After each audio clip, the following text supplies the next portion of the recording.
여러분 안녕하십니까? 2023년 9월 12일 화요일 노영의 뉴스 인사이다 시작하겠습니다. 오늘 또 많은 분들이 실시간 채팅에 참여해 주시면서 오늘 방송 내용 너무 기대가 된다고 얘기를 해주시고 계십니다. 네, 한번 열심히 해보겠습니다. 오늘 방송 내용 간단히 말씀을 드리면요. 먼저 이진하 기자와 함께 뉴스픽 준비되어 있고요. 매주 화요일 만나는 의사당 1번 출구 신인규 변호사와 임세은 전 청와대 대변인 모시고 정치 현안 짚어보겠습니다. 저희가 이제 오늘부터 순서가 약간 바뀌었습니다. 원래는 매주 화요일 날 만나는 의사당 1번 출구하고 이슈 화합 시간이 뒤에 있었었거든요. 뉴스픽 다음에 대담 다음에. 그런데 이번부터는 뉴스픽 다음으로 의사당 1번 출구와 이슈 화합을 앞으로 돌리고요. 그리고 여론조사 관련된 내용을 2부에서 화요일 2부에서 하는 것으로 하겠습니다.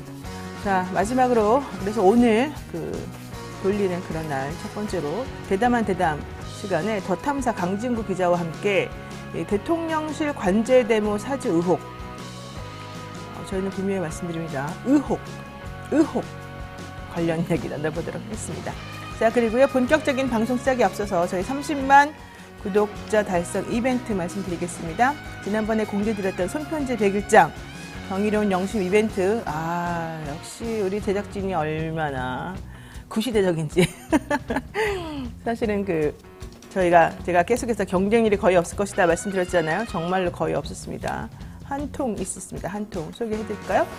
자, 또 예쁜 편지, 예쁜 엽서에다가 이렇게 해서 줬는데요. 자, 변호사님 안녕하세요. 뉴인사를 애청하는 30대 직장인입니다. 출근길 지옥철에서 듣느라 화면은 못 보고 소리로만 듣고 있습니다. 늘 저의 출근길에 함께 해주셔서 감사하다는 말씀을 꼭 드리고 싶었습니다. 요즘 저는 없던 두통이 생겼을 정도로 벅찬 하루들을 보내고 있어요. 이렇게 힘든 때를 보내고 있는 저와 다른 분들을 위해서 나누고 싶은 글귀 하나를 적어보내 봅니다. 모든 것은 바라봄에서 시작됩니다. 개인의 고통도 사회의 아픔과 괴로움도 그 해결을 위한 첫 단계는 보는 것에서 시작합니다. 여기가 모든 이해의 출발점입니다. 우리는 국적, 성별, 나이, 종교를 비롯해서 많은 부분에서 서로 다를 수 있지만 인간이기에 분명히 같은 아픔을 가지고 있죠. 우리가 주의를 기울여 바라봐야 하는 것은 차이가 아니라 같음입니다. 어느 때보다 바라봄이 어려운 시기이지만 그럼에도 바라봄에 주저함이 없었으면 좋겠습니다. 또 이 글이 제 편지가 다른 분들의 아침에 조금이나마 힘이 되기를 바랍니다. 우리 모두 무기력해지지 않았으면 좋겠습니다. 지치지 않았으면 좋겠습니다. 앞으로도 노영희 변호사님과 뉴스인사이다 제작진 여러분들을 응원하며 애청하겠습니다. 감사합니다.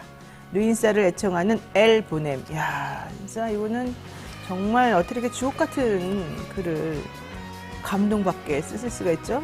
대단하십니다. 자, 이분 이외에도 또 많은 분들이 저에게 나 편지 보내겠어요. 기다려주세요 하시는 분들이 있었습니다. 제가 좀 더 기다려보도록 하고요. 자, 그것과 별개로 저희 이벤트 방법을 또 추가했습니다. 이름하여 경이로운 영심 키보드 100일장인데요. 유튜브 채널 커뮤니티에 키보드 100일장 안내 글을 올릴 겁니다. 여기에 댓글 달아주시면 됩니다. 역시 우리는 키보드로 이렇게 댓글 다는 게 훨씬 편하죠. 뉴스인사이다 시청평, 바라는 점, 진행자에게 하고 싶은 말, 개인적인 사연, 시국에 대한 주장 등 아무런 주제 제한이 없습니다.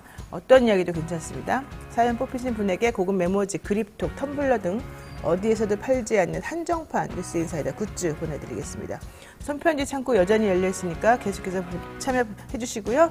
청취자 여러분 많은 관심과 사랑, 애정 보내주시면 감사할 것 같습니다. 생방송 중에 궁금한 점이 있으시면 언제든지 댓글로 남겨주시고요. 자, 노영의 뉴스인사이다 본격적으로 시작해 보겠습니다.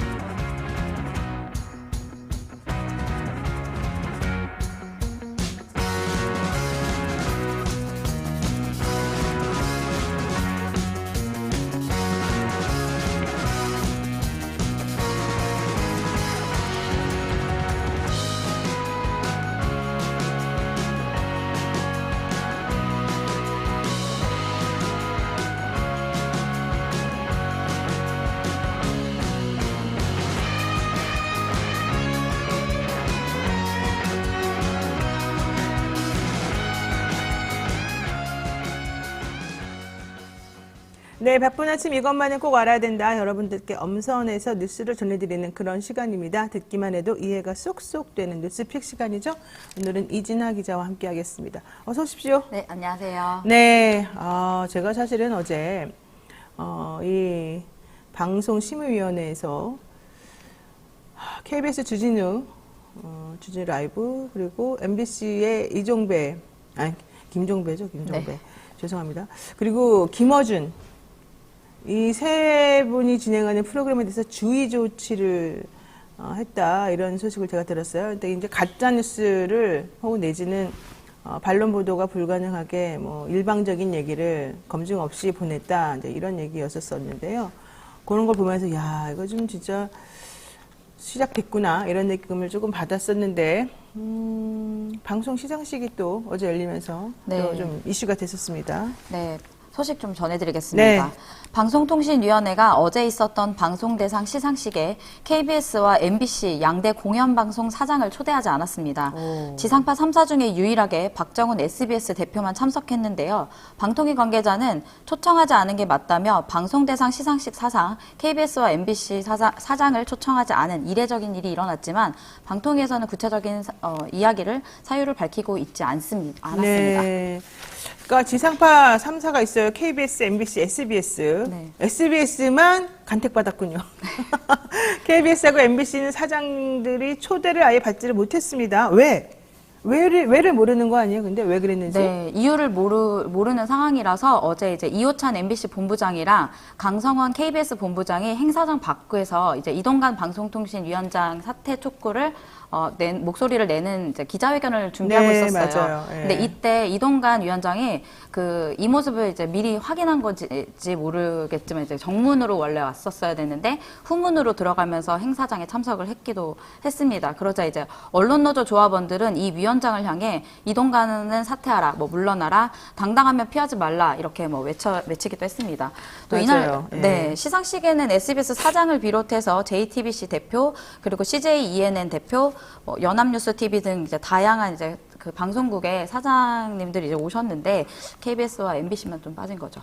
네. 어제 언론노조에서 조합원들이 이동관 물러나라, 사퇴하라, 이렇게 사실은 준비를 하고 있었습니다. 바깥에서. 그랬더니 도망갔다. 이건 이제 제 표현이 아닙니다. 도망갔다. 뭐 이런 식의 언론 표현이 있던데 이동관 방통위원장이 그것을 사전에 인지하고 다른 곳을 통해서 나가는 바람에 현실적으로 기대했던 그러니까 언론 노조에서 계획했던 이런 모습은 좀 연출되지 않았죠. 자, 시상식에 SBS, JTBC, CJ ENM, 연합뉴스, 그다음에 쿠팡플레이, KT 스카이라이프, HCN, 경인방송, 한국정책방송원장, 또 정보통신정책연구원장 등 당연히 참석해야 될 분들 다 참석을 했어요. 그런데 네. KBS, MBC는 빠졌군요. YTN 갔나요? 안 갔나요?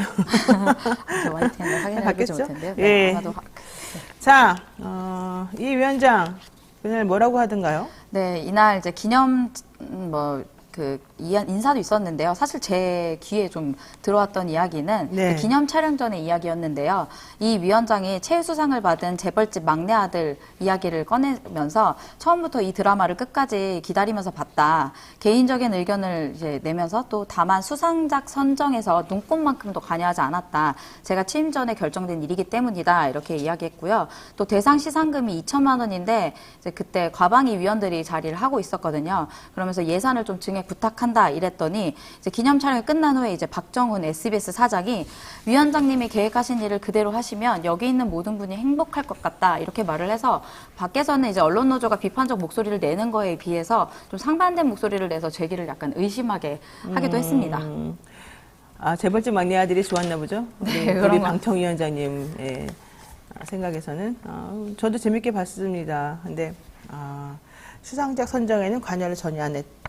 다만 시상금도 늘려줬으면 좋겠다. 늘리겠군요. 자, 박정훈 SBS 사장, 이동관 위원장을 향한 추앙의 또 예설을 했군요. 자, MBC는 사실은 지난해에는 수상을 많이 했었습니다. 네. 근데 올해는 뭐 사장님도 초대를 받지 못했지만 상도 못 받았어요. 자, 뭐 그럴 줄 알았고 뉴스타파를 향한 여러 가지 이 힘든 싸움, 뉴스타파를 향한 여러 가지 공격 이런 건 어떻게 계속되고 있겠죠? 네, 이런 상황에서 이제 여당 대표인 김기현 국민의힘 대표가 검찰 조사 중에 이제 뉴스타파를 두고 연일 거친 발언을 쏟아냈습니다. 단순 가짜 뉴스 차원의 문제가 아니라 치밀하게 기획된 공작 뉴스 차원의 문제라며 뉴스타파의 김만배 신앙림 대화 보도를 향한 비판을 연일 이어갔습니다. 제가 그리고 또 좀 찾아본 내용이 있었는데요. 이동관 방송통신위원장이 가짜 뉴스 TF를 발동한다고 해서 6일 공식화를 했는데 다음 날 문체부가 그리고 또 그 다음날 서울시가 보조를 맞추는 좀 모습이 보였습니다. 원래 저번에도 말씀 한번 드렸지만 언론은 허가제가 아니라 신고제이기 때문에 그 지역 내에 그 서울시에 보통 이제 뭐 서울에 있는 언론들은 서울에 신고를 하게 되는데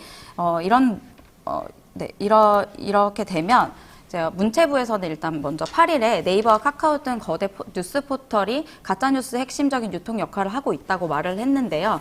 뭐 역시나 뉴스타파를 향한 비판인 것 같고요. 네. 또 서울시가 이제 같은 날 보도자료를 통해서 뉴스타파가 신문법을 위반한 것으로 확인되면 등록 취소 심의위원회를 거쳐서 발행정지 명령을 6개월 정도 이제 낼 수 있다라고 이야기를 했습니다. 근데 이렇게 서울시와 문체부가 행정기관이기 때문에 실제로 뭐 언론사를 폐간한다라는 거는 사실 할 수 없는 부분이고요. 법적 제재를 이제 가할 수 있는 요건이 되기 때문에 그거를 이제 문의를 할 수 있는 부분이고요.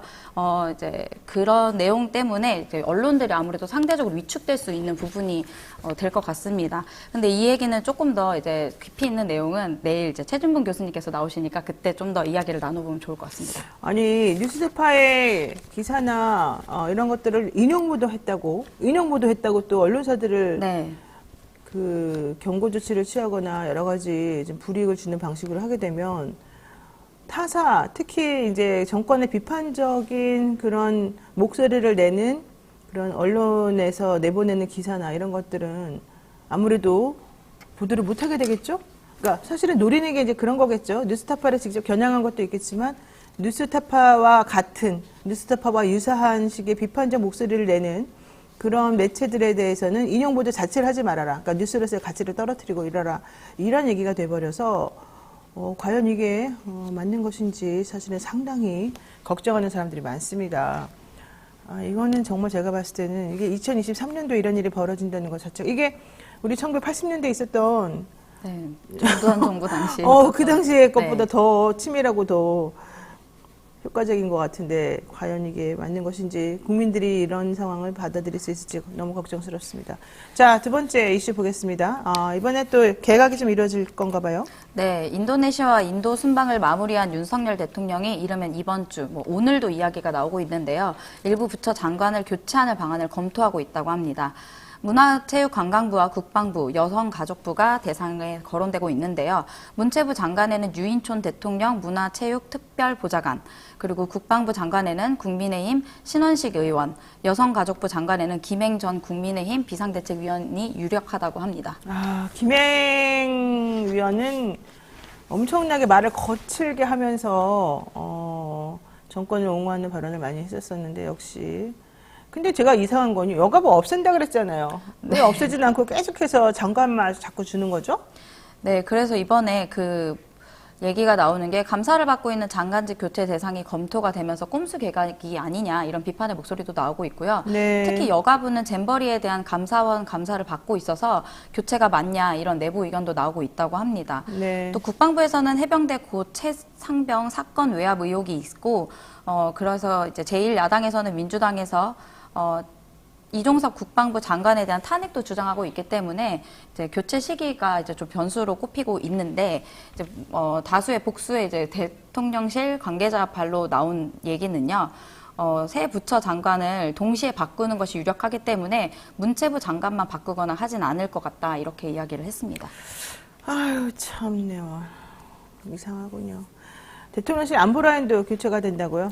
네, 안보라의 교체도 함께 이어질 것으로 보이는데요. 이종득 국가안보실 2차장 후임으로는 인성한 전 합동군사대 총장이 그리고 임기훈 국방비서관 후임으로는 최병욱 국방부 방위 정책관이 내정된 것으로 전해졌습니다. 아니 유인촌 지명자, 내정자 같은 경우에는 사실 지난 정권에 저번에 했었잖아요. 근데 이상하게 해가지고 좀 문제가 많이 됐었던 거 아니었어요? 네, 뭐 욕설 논란이나 이런 것도 네, 있었고요. 또 네. 앞서 제가 말씀드린 것처럼 그 방통위의 그런 보조를 맞추기 위해 적합한 인물이 아니냐 이런 얘기도 나오고 있기 때문에 네. 그 유력한 것으로 보입니다. 자, 민주당에서는 이종석 국방부 장관에 대한 탄핵을 추진한다 그러는데 무슨 의미가 있습니까? 이제 지금 신원식으로 바뀐다는데. 물론 뭐 청문회도 있겠지만 청문회 또 해봤자 인사청문회 보고서 불채택 될 것이고 또 내지는 뭐 안 된다라는 식으로 보고서 작성되더라도 대통령 신경 안 쓰실 텐데 의미가 별로 특별히 없는 이것도 역시 탄핵될 걸 생각해가지고 이런 식으로 또 하는 걸까요? 그런 꼼수 얘기가 나오고 있는 거 보니까 그렇고요. 또 야당에서는 근데 좀 강력하게 말을 했습니다. 명예제대 안 시키겠다 이렇게 이야기도 했고요. 어제 그 단식 12일째의 이제 건강에 좀 문제로 이재명 대표는 입장문을 통해서 이건 국민의 명령이다. 민주당이 이종석 국방부 장관을 탄핵하겠다 이렇게 발표를 했습니다. 아유, 근데 지난번에 이상민 행안부 장관 탄핵도 올리기만 하고 잘 안 돼가지고 좀 모양새가 좀 그렇게 됐었었는데 이번에는 또 어떻게 될지 모르겠네요. 어쨌든 이재명 대표 몸도 지금 너무 안 좋고요. 오늘 또 검찰에 또 불려가야 되는 상황이어서 사실은 좀 걱정스러운 부분이 있습니다. 자, 오늘 여기까지 하겠습니다. 이진아 기자 수고 많으셨어요. 네, 감사합니다. 네, 생방송 댓글 참여 계속해서 부탁드리고요. 원래 저희가 지금 의사당 1번 출구를 하려고 했는데 신인규 변호사님 지금 와 계시는데 우리 임세은 전 청와대 대변인이 이 바뀐 거를 몰랐던 것 같습니다. 그래서 지금 오는 동안에 좀 늦어져서 저희가 아무래도 강진구 기자 지금 와 계시니까 같이 먼저 해야 될 것 같아요. 대담한 대담 먼저 일단 시작하겠습니다. 아까 제가 말씀드린 건 좀 잊어주세요, 오늘만.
이토마토 전문가와 함께하는 올인원 서비스. 주식 투자 교육, 주식 종목 추천, 주식 투자 방법. 장 시작부터 마감까지 라이브 온 에어, 실시간 생방송. 현명한 투자를 위한 투자 교육과 투자 방법. 이토마토가 여러분과 함께하겠습니다. 네, 잠시 광고 타임 있겠습니다. 이 엄혹한 시기를 헤쳐나갈 힘을 주고 계시는데 믿을 수 있다 더 착한 보험 광고입니다. 건강보험, 차량보험을 더 저렴하게 만나볼 수 있는 그런 전문 보험 클리닉 업체이기도 하고요. 여러분들 제가 지난번에 다른 매체에서 이 광고 되게 선전 열심히 했던 거 기억하실 겁니다. 제가 사실은 제가 갑자기 돈 쓸 일이 있어가지고 제가 8년 동안 부었던 그 보험이죠. 보험이 있었는데 그거를 거의 한 1억을 넘게 있었어요. 정말 내가 이렇게 피 같은 돈이지만 어쨌든 이거 요긴하게 써야 되도록 내가 중간에 해지하려고 8년을 부었어요. 8년에서 9년 사이죠. 그거를 해지하려고 물어봤더니 내가 한 1억을 넣었는데 4천만 원밖에 안 돌려준다는 거예요. 해지를 하면. 제가 원래 분명히 그거 들 때 나 한 5년 지나고 나면 이렇게 해지해도 손해만 안 보게 해주십시오 라고 해가지고 사실은 이제 아는 선배언니 남편이 들라고 해서 들었던 건데 제가 그거 보고 너무 충격을 받아가지고요. 그래서 급전을 땡겨서 일을 좀 해결을 했습니다만 보험을 함부로 들면 안 되겠더라고요. 그래서 이 전문보험 클리닉 업체가 정말 필요하다. 제가 저희 그 사건 사고 재판할 때도 보면은 그냥 아는 지인이 뭐 시켜가지고 하잖아요. 혹은 뭐 도와달라고 해서 하잖아요. 그냥 그 사람을 믿고 그 사람 나랑 정말 친하니까 나에게 해가 되는 일은 안 하겠지. 우리 그냥 서로 도와주는 마음에서 상부상조해서 하자. 이러고 사실은 구체적인 내용을 안 본단 말이죠. 그러고 나면 나중에 분명히 문제가 항상 생기고요. 그 다음에 또 본인이 좀 어려운 일이 생겨가지고 중간에 해지하게 되잖아요. 그러면 정말 손해나는 일이 생겨요. 그래서 함부로 그냥 무조건 다른 사람이 뭐 들어달라 그런다고 해서 이렇게 하면 안 되고, 왜냐면 보험 상품이라고 하는 거는 기본적으로 어떤 시스템이나 구조가 설계가 있으니까 설계가 무엇인지 정확히 인식을 해가지고 나에게 손해가 나지 않는 방향을 좀 찾아야 될 것 같아요. 그런 거를 사실은 그냥 대강 하셔가지고는 소용이 없더라고요. 그래서 이 더 착한 보험, 여기 믿을 수 있는 이 더 착한 보험, 이 업체가 사실은 그런 부분에 있어서는 여러분들께 컨설팅 제대로 해주고, 예를 들면 아는 지인이 이거 들어주세요라고 하면 그걸 들고서 전화해보세요. 1644-1236으로. 1644-1236에 물어보시고 이거 괜찮습니까? 물어보시는 거예요. 또 만약에 영업시간 지났다 그러면 010-7612-3303 언제든지 상담 예약할 수 있고 문자 받을 수 있고, 또 본인이 원하면 본인이 계시는 곳으로 찾아와서 설명도 해드린다 그러니까 이분들에게 꼭 문의하시고요. 내가 이전에 들어놓았던 보험들이 많은데 좀 정리하고 싶다, 급전이 필요하다, 무엇을 어떻게 정리하는 게 좋겠느냐, 모를 때도 물어보십시오. 그냥 묻지마 가입해가지고는 아무것도 안 된다는 거 제가 분명히 제 사례를 들어서 말씀드렸습니다.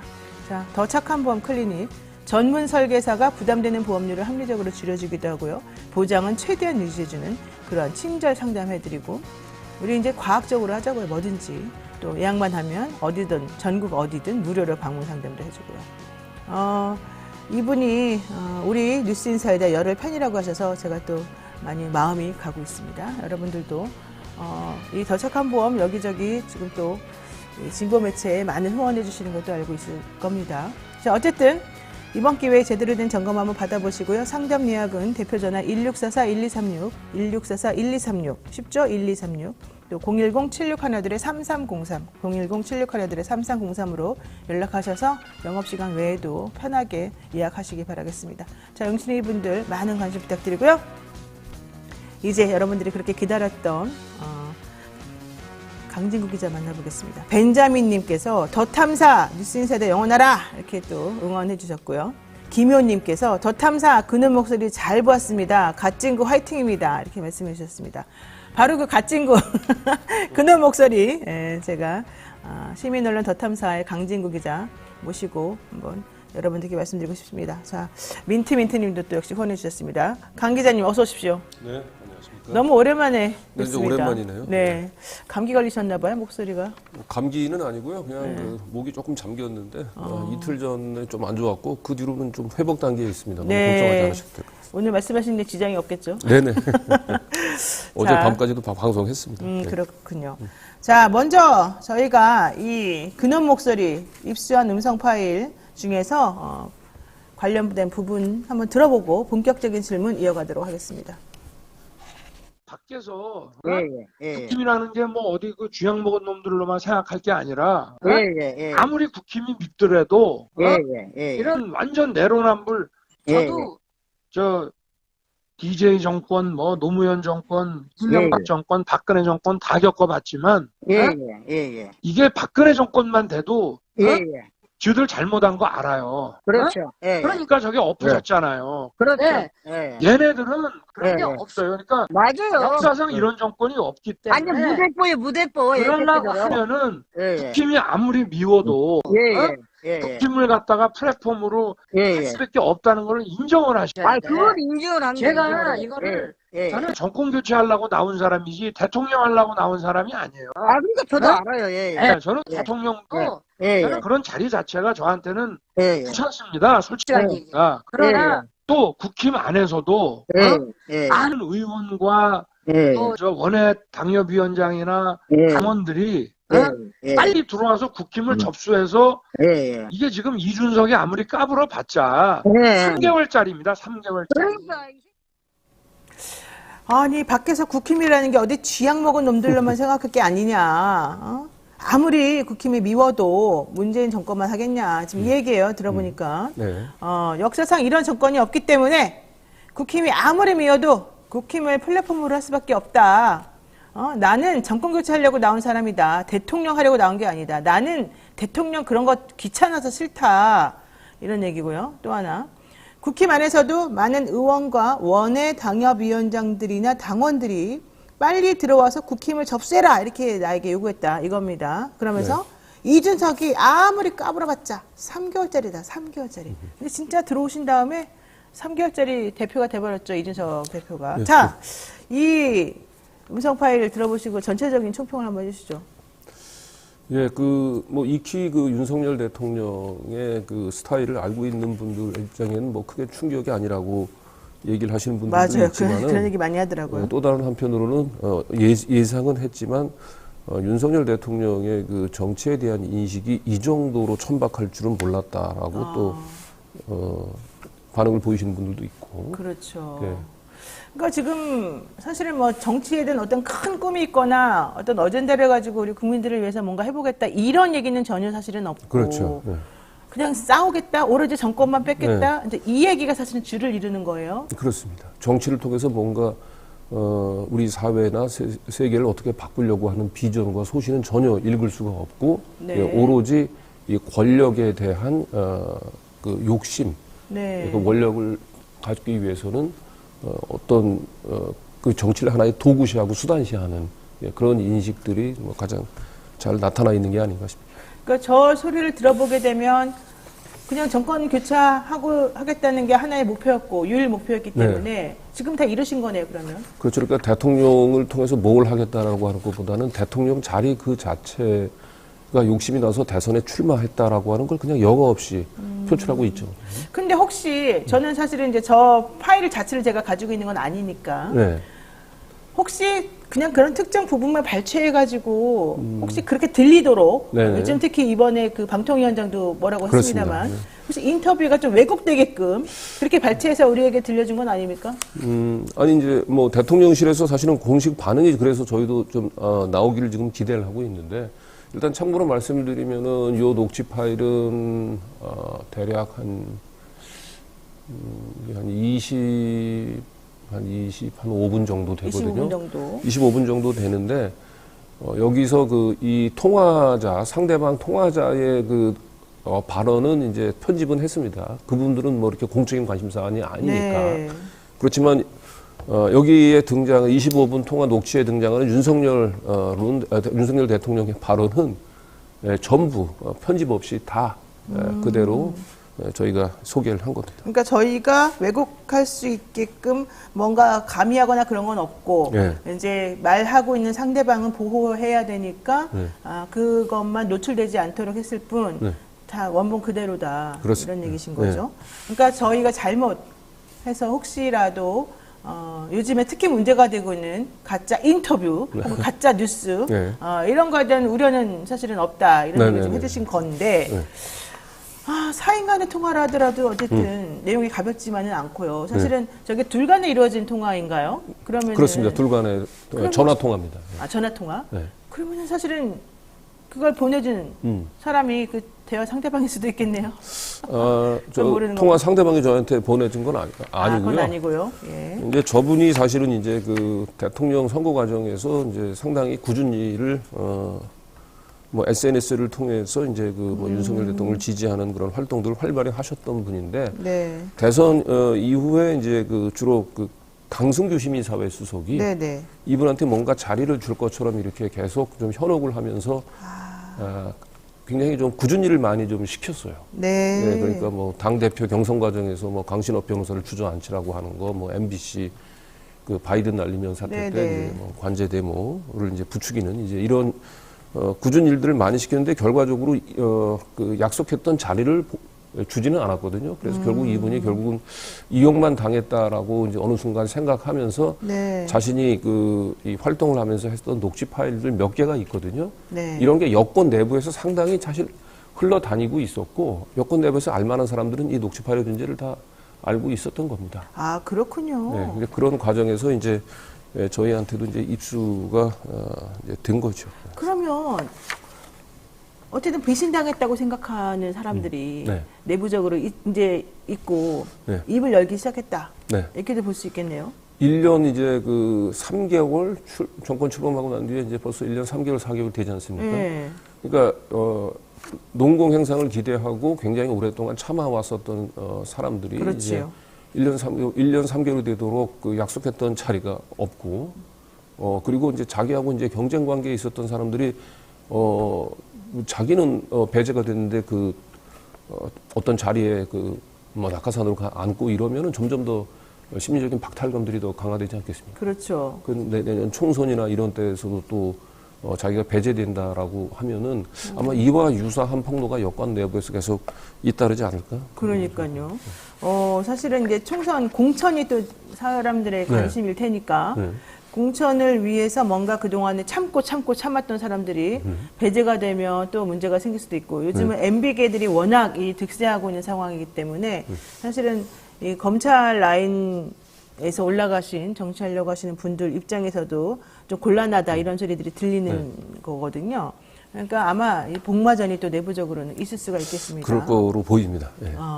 자, 이준석 대표 얘기도 한번 해보겠습니다. 죄송합니다. 도대체, 대체 왜 이준석 전 대표를 그렇게 미워하는 거죠? 윤석열 대통령은? 뭐 이거는 그냥 제가 느낀 겁니다. 미워하는 것처럼 하도 여러 가지 일련의 행동이 있었기 때문에. 실제는 몰라요. 왜. 그러니까 윤석열 대통령의 이제 살아온 과정 자체가 대학을 졸업하고 난 뒤에 구술을 거쳐서 검사로서 그냥 살아온 경험밖에 없잖아요. 이제 검사는 인간관계를 피의자하고 검사로 만나거나 아니면 검찰 집단 내에서는 결국은 힘에 의해서 상명하복 위계질서에 익숙해져 있던 사람인데. 그렇죠. 이준석을 본인이 생각할 때는 굉장히 이분이 즐겨 쓰는 표현으로 가짜는 존재로 생각을 했는데 본인이 국민의힘 입당하기 전에 대선 후보로서의 본인의 가치에 대해서 이준석 대표가 자기가 볼 때는 상당히 자기를 좀 폄하한다고 무시한다고 생각을 했던 것 같고 결국 그게 이제 이 본인의 자존감을 좀 건드렸던 것 같아요. 자존심을 좀 상하게 했군요. 건방지다 이거죠? 그렇기도 하고요. 그리고 어쨌든 본인이 이 당에 들어가면 자기가 당의 1인자가 돼야 되는데 그런 차원에서는 어쨌든 이준석이 지금 당의 대표로 있기 때문에 자신의 이제 향후 계속 정치적인 입지를 위해서도 이준석은 제거해야 될 대상으로 처음부터 생각했던 게 아닌가 생각합니다. 자, 보면은요. 그러니까 결론적으로 지금 이 녹취는 대선 전에 있었던 녹취인데 그때 당시에 이준석 전 대표는 내가 참모다. 비단 주머니 3개를 내가 가지고 있다. 막 이러면서 약간 좀 자신감을 많이 보이던 그런 때였거든요. 근데 그게 윤석열 대통령과 같은 사람 입장에서 보자면 좀 황당하고 어이없이 느껴질 수도 있었을 것 같아요. 내가 그런 식으로 너같이 어린 사람한테 그런 얘기를 들어야 되는 사람이냐 뭐 이렇게 생각할 수도 있죠. 근데 이준석 대표 입장에서 보자면 윤석열 대통령은 당시에 검사로 그냥 계속해서 일을 했던 사람이지 정치는 몰랐던 사람이잖아요. 그렇죠. 그러면 정치판에 계속 있었던 사람 입장에서 보자면 또 뭐 그렇게 좀 약간 말을 좀 할 수도 있는 거였나. 뭐 그렇게 좀 생각해 볼 수는 있을 거 아닌가요? 뭐 그럴 것 같아요. 그러니까 어쨌든 윤석열 대통령은 검찰 질서 속에 익숙해져 있던 사람이고 그렇죠. 이준석 대표는 나이는 얼마 되지는 않지만 굉장히 정치적으로 상당히 어렸을 때부터 또 훈련이 되어 왔던 사람이고 그 삶의 문법 자체가 서로 달랐던 두 사람이 결국은 충돌을 했던 것 같은데 제가 볼 땐 윤석열 대통령이 검사로서가 아니고 이제 정치인으로 살아야 되겠다고 생각한다면 기본적으로 나이는 어리지만 정치 선배고 그리고 공당의 대표잖아요. 그렇죠. 그럼 그런 부분들에 대한 기본적인 존중은 좀 있어야 되는데. 근데 이준석 전 대표를 그 당시에 둘러싸고 사람들이 또 한 얘기 이런 건 있어요. 본인이 뭐 선거에 나갔지만 정치판에 오래 있었다고 하지만 본인이 뭐 한 번이라도 붙은 적이 있느냐 이런 얘기도 있었거든요. 네, 물론 그런 얘기 있었는데 어쨌든 이준석 대표를 이제 우습게 생각을 했던 원인 중에 하나는 그 당시에 봤을 때는 국힘당에서는 그 누구도 자기가 볼 때는 민주당 후보하고 싸워서 이길 수 있는 그러니까 정권 교체를 할 수 있는 후보가 없고 오로지 자기만이 대안이라고 생각을 했었던 것 같고 그런 차원에서 자기가 스스로 얘기하잖아요. 국민의힘이 좋아서 입당하는 게 아니다라고 얘기를 하니까 입당 내가 해주는 것이고 내가 가면 다 알아서 줄을 서야 되는 건데 이준석만 유독 고개를 빳빳이 세우고 하니까 더 윤석열 대통령 입장에서는 이준석은 내가 들어가면 손을 봐야 될 대상으로 생각을 했지 않았을까 싶습니다.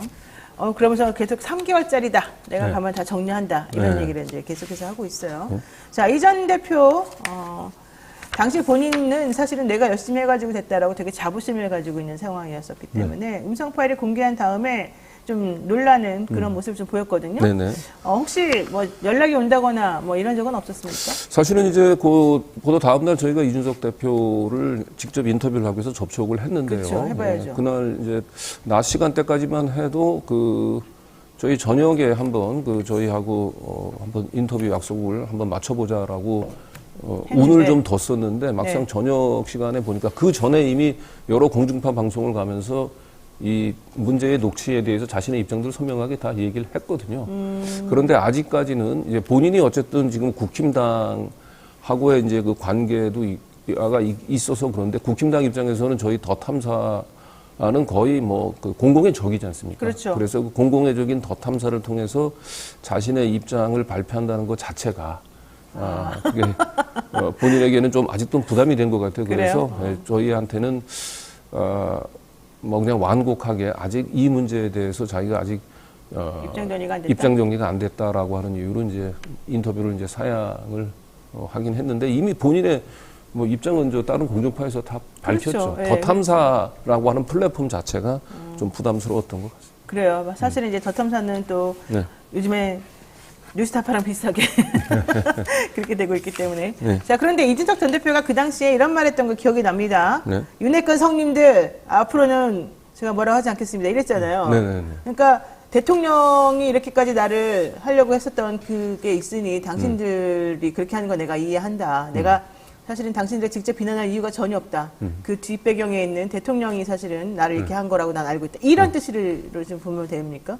그렇죠. 그러니까 이준석 대표 입장에서는 문제가 나한테 있거나 혹은 윤석열 대통령에게 자기에 대한 잘못된 인식을 심어준 윤핵관이 결국은 불필요한 갈등을 유발했던 게 아닌 게 생각했는데 이 녹취를 들어보니까 입당하기 전부터 자신은 제거해야 될 때는 굉장히 적대적인 인물로 윤석열 대통령 자신이 그렇게 생각하고 있다는 사실이 확인이 그렇죠. 된 거죠. 예. 그러니까 성님들 죄송합니다. 그러면서 완곡하게 사실은 대통령을 향한 비난을 본인이 이제 한 상황이 됐군요. 네. 자, 어쨌든 이준석 전 국민의힘 대표는 윤석열 정부를 이렇게 말하고 있습니다. 소설 돈키호테에 빗대면서 길거리 건달이 기사도 정신에 심취해 돌아다니고 풍차라는 적을 억지로 만들어 망상에 빠져서 산다. 이거 되게 모욕적인 말인데 네네. 사실 우리가 돈키호테를 보면서 항상 느끼고 공부하고 배웠던 혹은 서로 토론하면서 얘기했던 거는 혼자 망상에 빠져가지고 혼자 미친 짓 하고 돌아다닌다. 그렇죠. 원래 이거였었잖아요. 네네. 근데 지금 그거를 지금 대통령에 비유해가지고 돈키호테 얘기를 하고 있으니 윤 대통령은 엄청나게 심기가 불편할 것 같습니다. 네. 네, 그럴 것 같습니다. 본인이. 근데 실제로 딱 아주 적절한 표현이었던 것 같아요. 그래요? 네, 지금 뭐 60년대, 70년대 반공이 이제 거의 국시가 됐던 그 시절처럼. 네. 네. 지금 뭐 중국하고 러시아를 그냥 우리의 가장 최대 주적인 것처럼 이렇게 설정을 하고 낡은 이념을, 지금 이념이 제일 중요하다라고 그렇죠. 얘기를 하면서 사실상 이념 대결에 전 국민들을 동원을 하는 방법으로 지금 정권을 이제 지지율을 유지하려고 네. 지금 안간힘을 쓰는 것 같은데, 그건 뭐 거의 아주 돈키호테라고 표현이 적절한 것 같습니다. 지금 보니까는 인천대학교에서 초청 특강을 하면서 이 전 대표가 이렇게 또 말합니다. 윤석열 정부를 분석했을 때 매우 안타까운 지점이다. 정치인들이 빠지기 쉬운 가장 쉬운 함정은 나만의 낭만에 빠지는 것이다. 옆에서 보면 미친 사람이겠지만 의제 세팅이 잘못됐을 때 대부분 정치인이 겪게 되는 현상이다. 이렇게 말했거든요. 네. 강 기자님도 이제 정치부도 많이 계셨으니까 네. 이 말의 뜻은 무엇입니까? 옆에서 보면 미친 사람이지만 의제 세팅을 잘못하면 그렇게 될 수밖에 없다. 이건데.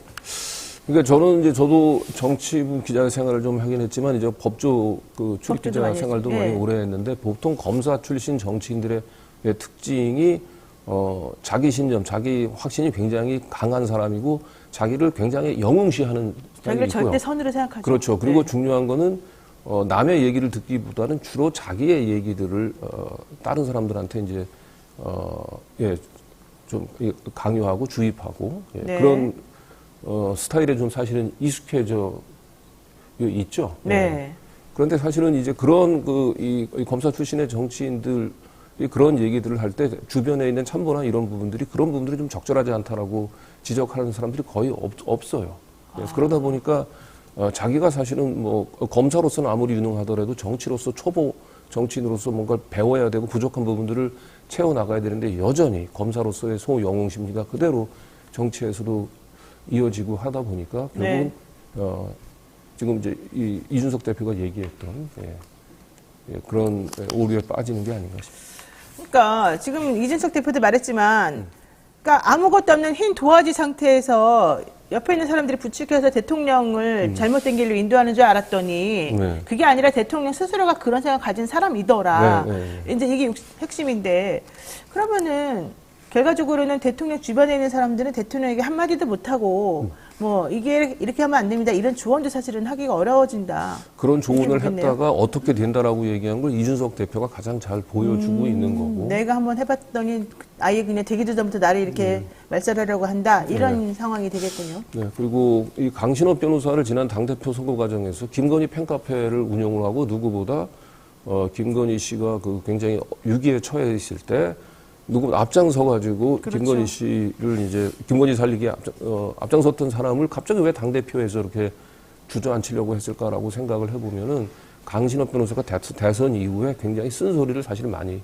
했어요. 아, 그래요? 네, 스스로 자기가 포지셔닝을 이 국힘당 내에서의 미스터 쓴소리로 가져가려고 얘기했는데 그거는 윤석열 혹은 김건희 씨의 입장에서는. 전혀 코드를 읽지 못했던 것이 아니었나 싶어요. 아, 또 본인이 좀 약간 네. 교만해져서 나는 그래도 올바른 소리를 좀 해줘야지라고 했다가 네.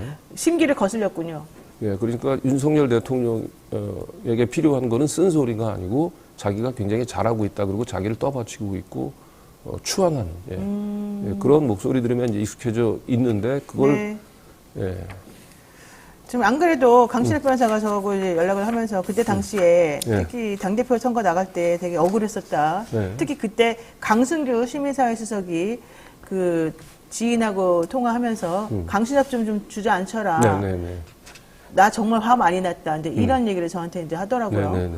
그러니까 아마 그 상황을 그때까지도 또 제대로 이해를 못하고 있었던 것 같긴 합니다. 근데 네네. 내가 인터뷰를 요청했더니 인터뷰는 못하겠다. 이렇게 얘기를 해요. 그 네. 얘기는 내가 나가서 인터뷰까지 하게 되면 내가 어떻게 될지 모르겠다. 아마 네. 이제 이런 데 겁이 좀 있었던 것 같은데. 네. 자, 지금 이제 강승규 수석 얘기 나왔으니까 또 다른 음성 파일도 한번 같이 들으면서 얘기 나누겠습니다. 여보세요. 예, 강승입니다. 예. 수업이 예. 들어와 방금 오셨네? 네네. 아, 예. 아우, 저놈들, MBC나 저놈들 어떻게 해야 돼요, 저거는 네. 그런 거를 매국 언론이라고 그러더라고. 예, 내국 언론이고, 지금, MBC가 어떻게 되냐면, 박성재 노조위원장가 장악은 이래, 전라도 출신으로 도배를 해가지고, 대가리부터 말단까지가 90%가 전라도 출신이야. 그러니까 완전히 친문 좌파, 이 선동 방송이라니까? 요거 조져야 돼. 시위도 하고, MBC 앞에 가서, 그래요. 우파 시민들 총 동원해가지고, 이 시위해야 돼요. 퇴진 시위. 주변에 좀 그렇게 하세요. 예, 안 되겠어. 주변에 그렇게 좀 전하세요. 예, 고맙습니다. 예. 와, 지금 이 얘기 들어보게 되면 사실은 상당히 깜짝 놀랍니다. 네. 강승규 수석이 경향신문 네. 기자 출신인데 네네. 사실은 경향신문이 가지고 있는 그 상징성이라는 게 또 좀 있고 그 기조가 있거든요, 원래. 근데 지금 이제 대통령 측근으로서 딱 시민사회 수석 하시면서 혹은 뭐 그 전에 MB 뭐 라인이기도 했다 이런 얘기 근데 하셨는데. 저분이 이제 경향신문에 이제 입사할 당시에는 지금의 경향신문하고 많이 다르더라고요. 그러니까 한화그룹 재벌 신문사 일때 이제 저분 이제 입사를 이제 하셨고요. 그랬군요. 제가 그리고 한 3년 동안 이제 같은 이제 기자 같은 경향신문 내에서 이제 일을 했는데 네. 보통 이제 기자들이 이제 뭐 사회부의 뭐 정치부나 뭐 법조 이런 데를 이제 나름 굳지만 거기를 이제 좀 이렇게 선호하는 편이죠. 기자로서 이제 쭉 성장해 가는데 저분은 이제 특이하게 서울시청에서 아주 오랫동안 계속 거기 붙박이처럼. 원래 좀 바뀌는 거 아니에요? 2년마다? 그런데 주로 서울시청 이제 붙박이처럼 지내셨고 네. 그러다가 이제 그 이명박 서울시장한테 이제 발탁이 돼서 이제 정치인으로서 삶을 걷게 됐는데 저도 이번에 그 저 통화통을 보면서 강승규라고 하는 분이 저 정도였나? 네, 정말 저도 깜짝 놀랐고 너무 실망스러웠어요. 그렇죠. 보면은요, MBC나 저런 놈들 어떻게 해야 돼요? 저거 막 이래요. 저놈들 하면서 이게 이제 MBC가 뭐 바이든 날리면 이 얘기도 좀 나오고 좀 계속해서 정권에 쓴소리하고 뭐 이제 이러면서 MBC에 대한 적대감이 되게 많이 커져서 저랬던 것 같아요. 근데 MBC를 어쨌든 눌러야 되겠다 이런 생각을 좀 하신 것 같은데. 자, 그리고 난 다음에 국힘 관계자가 항의 전화를 했다고 한 다음에 또 전화 내용이 하나가 이런 게 있었더라고요. 누구는 그런 거를 매국 언론이라고 그러더라. MBC가 지금 어떻게 됐냐. 박성재 위원장이 장악한 이래로 전라도 출신으로 도배를 해가지고 대가리부터 말단까지가 90%가 전라도 출신이다. 그러니까 완전히 친문 좌파 이게 선동방송 아니냐.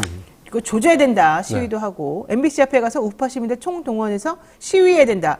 이 말이 사실은 시민사회적으로 할 수 있는 말입니까? 근데 그거는 이제 저 상대방이 한 얘기인데 아, 그 그래요? 얘기를 듣고 아, 그렇게 좀 해주세요. 주변에 전파해 주세요. 주변에 좀 그렇게 해주세요. 네. 예. 그러니까 계속 자기가 이제 시민사회 수석으로 먼저 그 얘기를 하면 좀 문제가 될 수 있다고 생각해서 네네. 운만 띄운 거죠. MBC 저놈들 어떻게 해? 운만 딱 띄우니까 이분이 그런 얘기, MBC 앞에 가서 좀 이 우파들이 시위를 해야 됐나라고 하는 얘기가 나올 때까지 기다렸던 것 같아요. 그러니까 강수석은 누구는 그런 거를 매국 언론이라고 하더라 이렇게 딱 운을 띄워주고 네. 그러니까 그 전화 통화하고 있는 이 관계자는 네. 네네 하면서 이제 매국 언론이고 MBC가 어쩌고 이렇게 설명 구체적으로 하는 겁니다. 네. 그러고 나니까 하가 주변에 이 총동원해서 시위해야 된다. 이걸 좀 해줘라. 그런 얘기가 나오니까 기다렸던 얘기가 나온 거예요. 그렇군요. 그런 원하는 얘기가 바가 나왔군요. 그래서 제발 그렇게 좀 해달라라고 이제 부탁을 했던 거죠. 그러니까 이게 지금 바이든 날리면 내용 보도하고 난 다음에 사실은 매우 곤란지경에 빠져 있는 상태에서 이거를 좀 타파하기 위해서는 니네 관제대모라도 해야 된다. 요 얘기를 지금 관계자에게 주문을 하고 있는. 그 뒤로 실제로 그리고 이제 이 발언이 있고 난 뒤에 이제 10월 말까지인가요? 거의 30여 차례 그 MBC 앞에서 그 시위가 30차례나. 네. 야, 근데 진짜 이거는 그 이후에 혹시 시민사회적이나 이런 분들이 여기에 대해서 반론을 제기하거나 전화하거나 나 그런 거 아닌데 왜 외국 보도하냐 이런 얘기 한 적 있습니까? 제가 강승규 수석이 개인적으로 저를 모르는 분도 아니고 그래서 방송하기 전부터 계속 여러 차례 전화를 걸었는데 그렇죠. 선배였었을 테니까. 네. 그리고 이제 뭐 문자도 보내고 그랬는데 지금까지 뭐 그 한 통의 전화나 아니면 문자도 없고 어제도 다시 제가 이제 문자를 이제 보냈는데 카카오톡으로 네. 문자는 읽으셨어. 읽긴 읽었는데. 읽었는데 네. 아무런 지금 뭐 답변을 못 하고 계십니다. 뭐 할 말이 없겠죠. 예. 그러니까 그 얘기는 뭡니까? 일단 그 자체는 인정한다. 이렇게도 봐야 됩니까? 그러면? 일단 최소한 저희 보도에 대해서 마땅히 지금 그 반박할 수 있는 명분, 반박할 수 있는 논리를 찾지 못한 걸로 보입니다. 어쨌든 중요한 거는 이제 불편하고 싫은 내용이 나오면은 그런 상황을 보도한, 팩트를 보도한 매체나 이런 것을 조금 억누르는 것이 방법이라고 생각하는 것처럼 보여요. 네.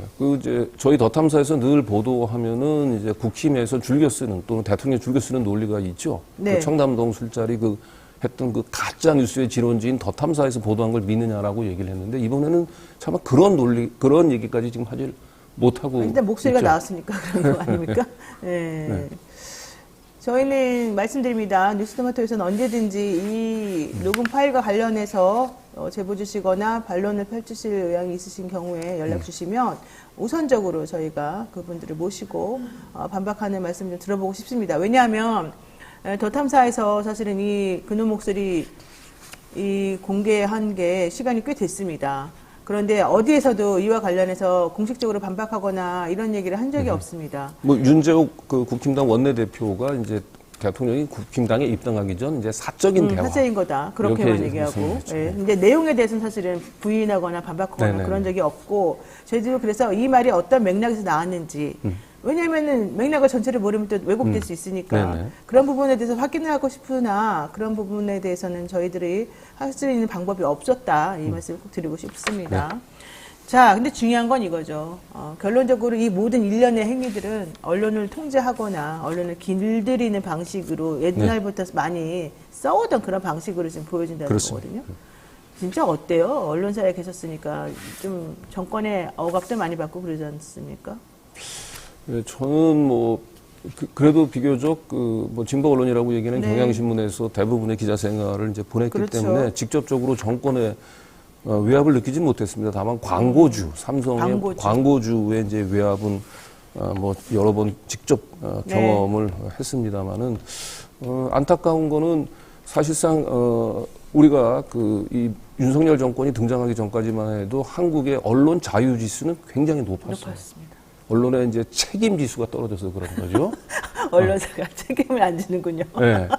그런데 이제 윤석열 정권 출범하고 난 뒤에 네. 당연하게 누리고 있던, 그리고 과도할 정도로 언론이 책임은 없이 자유만 누리던 그런 시절이 한순간에 갑자기 얼어붙어 버렸어요. 그래가지고 네. 지금 기자들 저만 해도 지금 벌써 1년도 안 된 사이에 17번의 압수수색, 2번의 구속영장 실질 심사를 경험을 하고 있는데 이게 저 개인의 불행으로 끝나면 모르는데 이러한 정권의 비판적인 보도를 했던 언론들이 겪고 있는 이런 고초 과정 하나하나가 네. 전반적인 언론의 심리적인 위축으로 그렇죠. 위축이 되죠. 이어질 수밖에 없는 그런 점. 지금 19번? 19번의 압수수색? 17번. 17번? 네. 그리고 지금 경찰 조사도 많이 받으시고.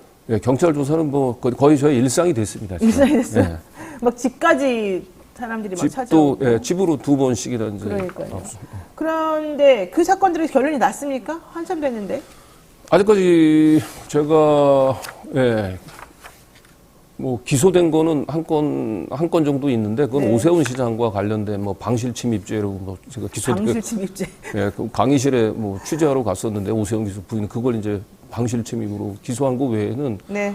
엄청나게 많은 지금 뭐 했는데 뭐 수사를 나온 건 했는데 없어요? 아직까지 기소가 된 거는 없고 특히 대표적으로 청담동 술자리 같은 경우는 그렇게 가짜 뉴스라고 얘기하고 한 장관이 그렇죠. 지금 뭐 직을 걸겠다고 얘기를 했는데 그리고 8월 달에는 경찰이 결론을 낼 것처럼 얘기를 했거든요. 우리한테 변호사를 통해서 마지막 의견서를 제출하라고 했는데 네. 여전히 지금도 그 결론을 못 내고 있어요. 예. 자, 요거 하나 여쭤보겠습니다. 지난 9일에 MBC 스트레이트를 보면은요, 네. 법정 단체인 한국자유총연맹이 대통령을 비판하는 세력을 공격하는 그런 집회에 개입했다 이제 이런 얘기를 했습니다. 네. 대통령이 그리고 구글 유튜버들을 초청하기도 하고 뭐 친밀한 관계 유지하고 있다 이런 얘기도 사실 이제 했는데 이게 강승규 수석이 끊임없이 연결관계를 갖는 것처럼 보이는 그런 우파 시민 총동원 시위 이런 것하고 좀 관련이 있는 걸까요? 예, 저는 이번 취재를 하면서 직접적인 증거를 찾았고요. 일단은 지금 MBC 관제 데모 시위를 부탁했었던 이분은 강승규 수석이 개인적으로 자기의 인연으로 연결된 분이 아닙니다. 이거는 윤석열 대통령이 직접 강승규 수석 보고 만나보라고.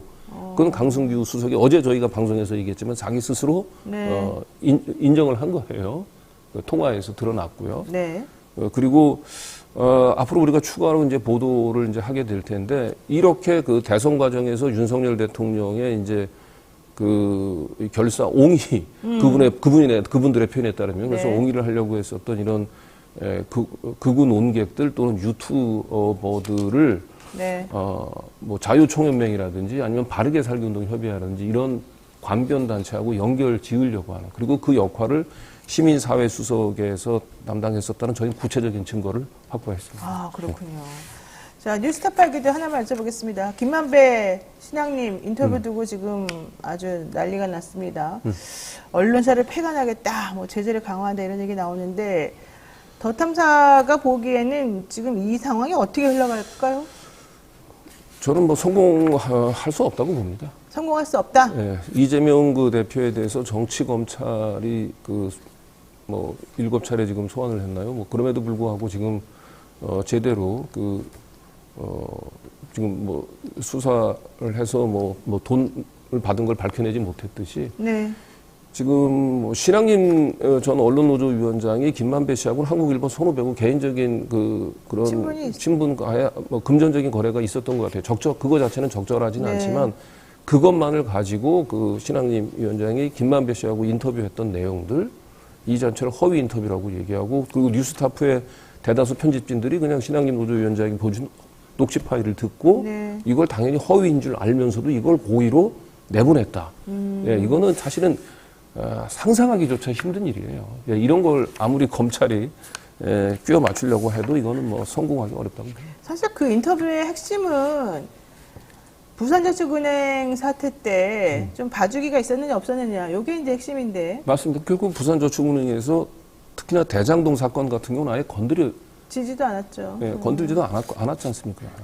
그러니까 이제 그게 핵심인데 그 핵심에 대한 얘기는 쏙 빼놓고 커피 타준 사람이 누구냐 아니냐 이걸 가지고 자꾸 얘기를 하니까. 네, 커피 타준 거는 윤석열이 아닌 걸로 확인이 되긴 그리고 했어요. 뭐 김만배 씨 나중에 뉴스타파가 공개한 내용을 들어보게 되니까 그냥 혼자 마시고 왔다 그러더라 이렇게 나왔어요. 근데 사실 그거는 조사를 받으러 갔는데 아무도 없이 그냥 혼자 커피만 마시고 왔다? 이것도 되게 좀 사실은 안 맞는 거거든요. 그러니까 이제 그게 사실은 핵심인데 그 중간에 생략된 부분이 많으니 이게 너는 전체적으로 다 가짜다.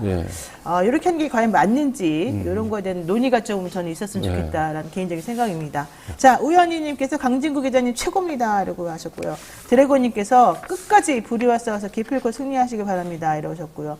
감동희 부인님께서도 더 탐사는 강진구 화이팅 이런 얘기를 하셨고요. 상환이 님도 강진구 기자님에 대한 지지와 응원을 또 많이 보내주셨습니다. 네, 오늘 저희가 여기까지 강 기자하고는 말씀을 드려야 될 것 같습니다. 좀 의문이 풀리셨는지 잘 모르겠고요. 앞으로도 계속해서 또 취재하시는 거 저희가 들어보고 또 관련된 부분들에 대해서 여쭤보도록 하겠습니다. 지금까지 감사했습니다. 고맙습니다. 네, 고맙습니다. 네, 자, 노영의 뉴스 인사이다. 여러분 계속해서 같이 함께 해주시니까 감사드리고요. 잠시 기다리시면 의사당 1번 출구 돌아오겠습니다.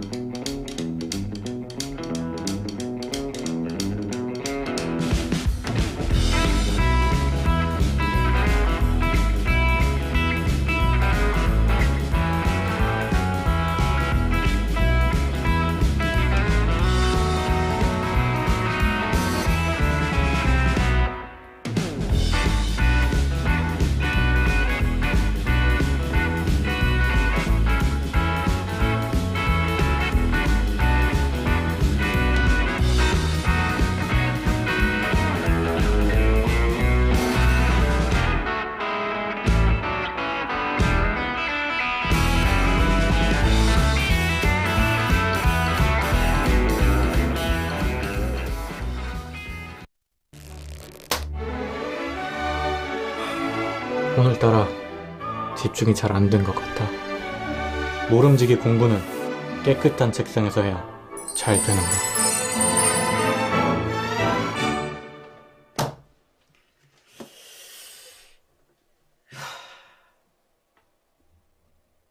피곤한데 내일 할.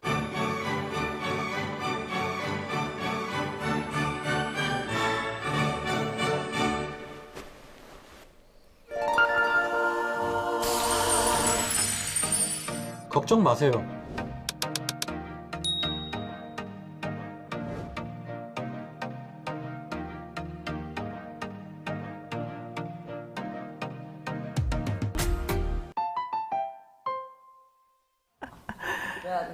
네, 자, 언젠가 여의도에서 비상할 그날을 꿈꾸는 청년 정치인들의 속풀이 코너 의사당 1번 출구 시작하겠습니다. 오늘도 함께해 주실 두 분, 여러분들이 그렇게 바라고 기다리고 그냥 응원해주고 있는 그 두 분이죠. 임세은 전 청와대 대변인 그리고 신인규 변호사 모셨습니다. 어서 오십시오. 네, 안녕하세요. 신 변호사가 국민의힘 바로 세우기를 하고 난 다음에 정당 바로 세우기 지금 대표인데 제가 법원 앞에 가보면은 국가 바로 세우기가 있다고 이런 거 상표권으로 이런 거 안 됩니까? 요즘 바로 세우기 열풍 같기도 한데 우선은 정당 바로 세우기는 저한테 저작권이 있습니다. 정바세. 아, 그래요? 정바세입니다. 좋아요, 좋아요. 정당이 왜 바로 세워져야 될 만큼 문제가 많을까요? 그러니까 정치 개혁에서 뭐 많은 분들이 이제 제도 이야기도 하시는데 네. 저는 뭐 그것도 동의하지만은 더 본질적으로 그 제도를 운영하는 이 사람에 대한 검증이 지금 현재 정당에서 다 이루어지지 않고 있다. 그러면서 대통령도 가장 국회에서 먼 분들을 갖다가 후보로 올려서 이번에 뽑은 대선이었잖아요. 그래서 저는 앞으로 이렇게 계속 가서는 대한민국 정치가 완전히 망가질 수밖에 없다라는 생각에서 정당 바로 세우기 운동을 하고 있습니다. 네. 우리 신 변호사는 정당 바로 세우기 운동하는데 우리 임 대변인으로 저는 아직 뭐 어디 세우고 하기는 조금 아직 세우진 않고 뭐하고 있어요. 그냥 잘 이렇게 견뎌내자 하고 있습니다. 알겠습니다. 어쨌든 씩씩합니다. 우리 임 대변인님. 자, 대통령 얘기부터 해보겠습니다. 5박 7일간 아세안 또 G20 정상회의 외교 일정 마치고 어제 귀국했거든요. 지금 이번에 성과가 대단하다. 이런 얘기 조금 나았어요. 그러니까 다른 순방보다는 좀 조용하게, 좀 일정이 너무 빡빡해서 그랬을까요? 어땠을까요? 일단 언론에서 많이 이제 다뤄지지 않았던 것도 저는 큰 역할을 했다고 보고요. 사실 뭐 얘기가 이제 구설수는 없었습니다. 왜냐하면은 이번에는 명품 쇼핑을 안 하셨거든요.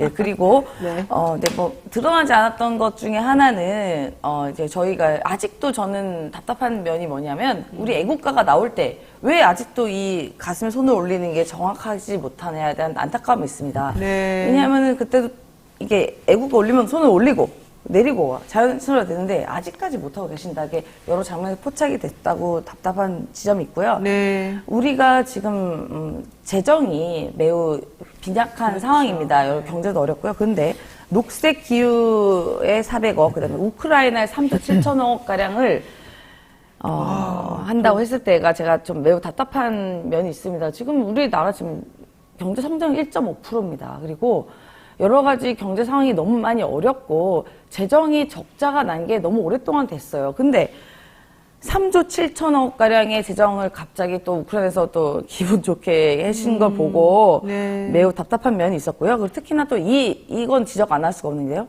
한반도 비핵화입니다. 한반도 비핵화. 근데 네. 북한 비핵화.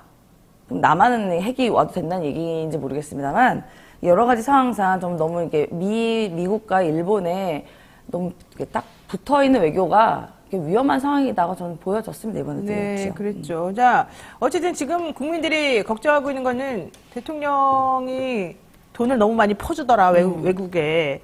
그러면서 또 우리나라 예산 관련해서 보면은 일본에 뒤통수 맞고 있는 거 아니냐, 이런 얘기 나오거든요. 이번에 가셨을 때 또 너무 이렇게 막 3조 넘는 돈을 막 지원하신다 그러고. 우크라이나 같은 경우는 솔직히 말하면 오히려 소련하고 이렇게 해가지고 우리를 사실은 공격했던 나라이기도 하죠. 뭐 근원을 따져보면 지금이야 안 그렇겠지만. 그러면은 이념이 제일 중요하다고 하시는 분 입장에서는 조금 모순적인 거 아니냐 이런 얘기도 나와요. 국민의힘에서도 다 그렇게 어떻게 생각하시나요? 어떤가요? 그러니까 뭐 지금 국민의힘 안에서야 뭐 사실 대통령이 무슨 행위를 해도 사실 뭐 비판도 사라졌고 네. 뭐 모든 것을 다 이렇게 칭찬 일색으로 하기 때문에 아마 균형 있게 지금 사태를 보고 있지 못하다 이런 생각이 들고요. 이번에는 외교 일정에서 과거처럼 어떤 두드러지는 어떤 해프닝이나 실수나 이런 것들은 없었지만은 네. 저는 전체적으로 내용을 이제 평가할 게 없는 것이 이제 한미일이라고 하는 이제 그 외교 노선에 대해서 우리가 다 그 방향성에 동의를 한다 하더라도 네. 그 가는 길의 방향에 못 미치는 그 속도들. 그러니까 예를 들면 너무나도 그 급변침하는 거죠. 그러니까 일본에 대해서도 완전히 우리가 대한민국의 국익을 다 희생시키면서 이제 지원을 하는 이제 이런 식의 외교 노선을 이제 공고화했다고 봐야 될 것이고 그러면서 이제 우크라이나에 대한 그 지원 문제도 사실 대한민국의 재정의 기조가 재정 건전성을 유지해야 된다. 네. 이제 곳간이 비었다 이거 아닙니까?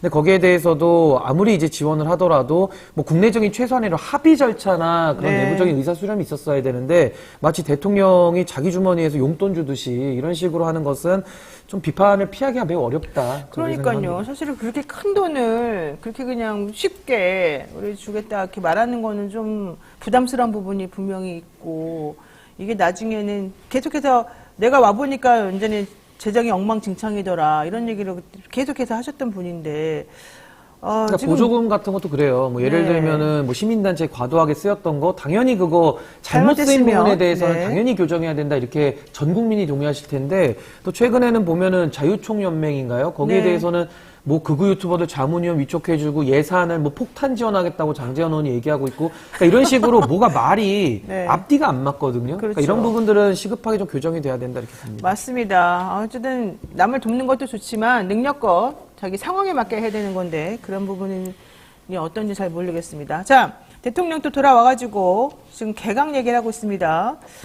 MB 때 사람들 내지는 본인에게 조금 좋은 말 많이 해준 사람들을 우선적으로 지금 하겠다. 특히 장관, 국민의힘 신원식 의원, 또 여가부 장관의 김행전 국민의힘 비대위원, 문체부 장관의 유인촌 씨, 이런 유인촌 대통령실 문화체육특별보좌관, 이걸 뭐라고 봐야 되죠? 이 상황을? 어떻게 해석을 해야 됩니까? 걸을 타선이 없다라고 봅니다. 아. 예, 다 뭐 예를 들면 유시민 장관 이런 얘기 한 적이 있어요. 네. B급이 오면 A급을 안 부른다. 아, 그래요? 예, 그러니까 B급이 오면 C급, D급이 오겠죠. 그러니까 뭐 죄송한 얘기지만 뭐 어쩔 수 없습니다. 이게 굉장히 화려한 인사예요. 몇 면을 보면요. 그러니까 이른바 이명박 대통령의 부활 혹은 뉴라이트의 부활이라고 저는 봤어요. 그러니까 국정이 그러니까 매우 엄중하고 그러니까 엄중한 그 컨트롤 타워 아닌 국정 운영에 근데 이게 마치 친목 모임 같아요. 친목 모임. 그래가지고 나한테 좋은 얘기 해주는 사람, 나랑 친한 사람, 내가 귀에 들었을 때 별로 그 좋은 사람들만 모였다고 전 보여지고요. 그리고 지금 이분 뭐 김행님 같은 경우는 굉장히 방송에서 열심히 실드를 많이 쳤던 걸로 저희가 알고 있는데요. 그래서 제가 안타까운 면이 우리 신인규 변호사 같은 분이 가야 오히려 되게 뭔가 활력이 될 것 같은데 이렇게 그렇죠. 뭐 이렇게 저렇게 올드보이의 귀한 같은 분이 오셨으니까 좀 국정 운영이 이게 이명박 정부가 이기가 그러니까 20년 전 돌아가는 느낌으로 저는 보여졌습니다. 그렇죠. 여가부 없애야 되는데 왜 안 없애고 장관만 계속 해? 네, 임재현 대변인이 저런 얘기 하시면 이제 제가 정부 비판할 때 뭐 자리 못 받아가지고 화나서 삐져서 비판하는 거 아니에요. 근데 저는 그렇게 속이 좁지가 않기 때문에 네, 맞아요. 저도 제가 원하는 나라에 이상이 있고 제가 원하는 꿈이 있어서 지금 정부와는 전혀 지금 맞지가 않고요. 뭐 장관의 할아버지를 줘도 제가 받을 생각이 없기 때문에 절대 안 주면 가시죠. 절대 안 줄 것 같아. 이 인사에 대해서 평가를 하자면은 일단은 잡탕 내각이다. 잡탕 뭐야? 밖에 없습니다. 그 잡탕처럼 모든 걸 다 섞어버리거든요. 네. 최소한 뭐 잡탕밥은 맛이라도 있으니까 우리가 시켜 먹는 건데 맞아요. 이 정치나 이 내각에 있어서의 이런 잡탕 인사는 사실상 권력을 추종하는 기회주의자들의 집합소라고 볼 수밖에 없어요. 제가 한 분 한 분 평가를 해보면 네. 유인촌 장관은 사실 이주호 부총리를 연상시킵니다. 지금 장관으로 쓸 사람이 없다 그러면 인재풀이 빈약한 거고요. 네네. 정부가 뭔가 비전과 가치를 잘못 세웠거나 없거나 하니까 사람이 없는 거거든요. 그걸 반성해야 되는데 과거에 흘러갔던 분들 그것도 뭐 잘했다는 평가받지도 못하는데 다시 돌려막기로 쓰면 이거 왜 그럴까요? 국민들이 어떻게 받아들이시고 이 정부를 어떻게 평가하겠습니까? 저는 네. 정부가 MB 시즌2라는 이런 모멸적인 평가를 받으면서도 그 태도를 안 바꾸거든요. 전 이런 식의 좀 마이웨이식의 인사는 저는 좀 이제는 비판이 좀 지치는데 그래도 네. 제가 끝까지 더 비판을 하도록 하겠습니다. 예, 예, 그리고 또 좋아요. 하나는 신원식 장관 후보자 국회의원, 같은 경우는 네. 아직 뭐 인선이 확정된 건 아닙니다만은 저는 군의 정치적 중립성을 제가 지적하고 싶어요. 우리 헌법 5조 2항에도 국군의 정치적 중립성은 준수된다고 나와 있는데 그렇죠. 물론 뭐 의원이라고 해서 장관으로 못 가는 건 아닌데요. 지금 이런 이념 전쟁의 한복판에 국방부가 소환이 되고 정치적 중립성에 대해서 상당한 의심을 받는 분이 들어간다? 그럼 이것이 과연 국민 통합적인 내각 운영이 되겠습니까? 아니면 끝까지 정말 30%의 대통령이 되시기로 아예 결단을 하신 것인지 저는 신원식 장관 후보자 같은 경우는 전혀 그 장관의 자질이 없다라고 저는 일단 네. 보고요. 그 이종섭 장관 제가 사퇴를 촉구했었는데 진짜 뭐가 오고 가니까 뭐가 온다 그래가지고 제가 진짜 이제는 사퇴라는 말도 못 하겠어요. 정말 무섭습니다. 차라리 이종섭이 낫습니다. 차라리 낫다라는 생각이 드는 정도의 인사고 저는 김행 그 후보자 같은 경우도 본인이 좀 고사하고 있다는 얘기가 나오던데. 그래요? 예, 그 기사에는 뭐 본인은 약간 고사한다고는 하더라고요. 그래서 그건 좀 결과는 봐야겠지만은. 왜 고사해요? 그분 되게 좋아할 것 같은데. 뭐 여가부 장관 지금 들어가서 혼날 일밖에 뭐가 더 있습니까? 그러긴 그리고 하죠. 본인이 지금 윤석열 정부에서 어떤 일익을 담당하는 것이 자기에게 유익이 안 된다라는 그런 판단이 좀 있는 거 아니냐 생각이 들고 이분은 정몽준 그 국민승리 20일인가요? 당시에 네. 노무현 대통령하고 단일화할 때 그때 대변인을 하셨던 분이고 이분이 그 다음에 박근혜 정부의 그 윤창중 씨 대변인 할 때 같이 대변인을 했고 그 다음에 윤석열 대통령한테 오거든요. 이 공통점이 있습니까? 정몽준, 박근혜, 윤석열 이 세 분을 어떻게 다 함께 지지하면서 일을 할 수 있는 것인지 와, 진짜 능력자. 저는 이분의 그 권력을 향한 열정과 의지 외에는 전 달리 설명이 되지가 않습니다. 근데 어떻게 이렇게 정권에서 다들 잘 쓰고 이렇게 그럴까요? 신기하네. 그러니까 이제 저런 분들을 봤을 때 이렇게 신인규 변호사 저 같은 사람이 그러니까 네. 이런 고민의 지점이 있습니다. 아, 우리가 뭔가 자리를 받고 싶으면 저렇게 행동해야 되나? 그게 교훈이에요? 하지만 네. 그렇지 않기 위해서 신인규 변호사 저나 뭐 이렇게 살고 있는 게 참 안타까운 지점이죠.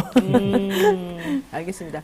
자, 요 얘기를 한번 해보겠습니다. 이재명 대표 지금 13일째 단식. 제가 보기에는 몸이 너무 안 좋을 것 같아요. 그래서 본인이 직접 말을 잘 못하고 있는 중인데도 단식 그만합시다 이렇게 말해도 아니다 나는 끝까지 하겠다 지금 이렇게 하고 있어요. 그리고 오늘 검찰 또 조사도 받으러 지금 가야 되는 상황이거든요. 자, 이러다 진짜 큰일 나는 거 아니냐 걱정하고 우려하는 사람이 되게 많은데 민주당 내부에서는 어떻습니까? 그 지금 어떻게든 단식을 중단해야 되는 거 아니냐라는 얘기가 나와요. 그래서 얼마 전에 어제도 이제 노무현 대통령 그 부인이신 권양순 여사도 전화하셔서 조금 간곡하게 그만뒀으면 좋겠다. 건강이 우려된다라는 얘기할 정도로 좀 심각한 상황이고요. 네. 그리고 뭐 다른 얘기지만 저도 지난주에 월요일부터 목요일까지 동조 단식을 한 4일 했는데 살짝 너무 힘든 거예요. 그러니까 제가 아직 나이가 어린데도 불구하고 힘든데 13일은 이거는 인간이 할 일이 아닐 것 같다는 생각이 듭니다. 그래서 이제 많은 곳곳에서 여야 막론하고도 이제 걱정되는 부분이 있는데요. 네. 저는 이제 이쯤 되면요. 정부 여당이 나서야 될 때입니다. 근데 원래 처음부터 나섰어야 되는 거예요. 대통령실의 정무수석 같은 경우도 와서 말리고 중단시키고 요구에 대해서 적절히 타협을 해야 되는 게 이게 정치의 영역이라고 보거든요. 근데 정부 여당 눈 하나 깜짝 안 하고요. 대통령, 그러니까 해외 잘 갔다 오셨죠? 아무 얘기도 하지 않습니다. 이거는 대통령께서 그렇게 하시면 안 돼요. 그러니까 국정 운영의 한 축, 국정 운영의 파트너가 야당인데, 뭐 국정 운영의 한 파트너가 뭐 김건희 여사라고 뭐 생각할지 모르겠지만, 와서 말려야 되는 게 맞습니다. 저 어떻게, 큰일 나면 어떡합니까? 그리고 여당, 김기현 대표도 조롱을 했어요. 처음 시작부터. 무슨 뭐, 웰빙 단식이니 뭐니. 그렇게 하시면 안 돼요. 인간에 대한 예의를 좀 지키셨으면 좋겠습니다. 네. 어쨌든 한 인간이 본인 목숨 걸고 투쟁하는 것에 대해서 그래도 아무리 미운 사람이더라고 하더라고요. 사람 대 사람으로 좀 봐야 되는 게 맞고 그리고 정치 영역에서 한 번도 이런 적이 없어요. 근데 네. 어떻게 이렇게 조롱을 합니까? 수산물 무슨 먹방까지 앞에서 할 만큼의 그러니까요. 이거는요. 좀 폐륜적이라고 생각해요. 제발 정신 차려. 아까 국민께서 다 보고 계신다 저는 말씀드립니다. 네, 어쨌든 여당이 무대응으로 일관하는 것 사실은 상당히 문제가 있고 특히 당대표나 원내대표는 정말 도리상으로라도 어쨌든 뭔가 좀 손을 좀 내미는 모습을 보여줬으면 좋지 않을까 이런 생각 좀 해보긴 합니다. 어떻게 생각하세요? 저는 이제 사실 이재명 대표가 단식 13일째이기 때문에 저는 목숨이나 뭐 건강 이런 것들은 그 무엇과도 사실 바꿀 수 없는 거거든요. 네. 또 건강이 한번 해쳐지면 또 회복이 어렵기 때문에 전 지금이라도 중단을 하시기를 네. 저도 요청을 드리고요. 그리고 절대로 그런 뭐 단식이나 이런 정치인들의 그런 목숨을 걸고 하는 이런 행위에 대해서 절대 조롱이나 거기에 대해서 그런 식의 폄하나 이런 건 전 피해야 된다. 네. 절대 해서는 안 된다고 보고 과거에는 그래도 서로 교대로 이렇게 찾아도 가고 위로도 하면서 좀 어느 정도 출구 전략을 열어준 것도 그렇죠. 맞습니다. 그래서 저는 그런 노력이 필요하다고 보고요.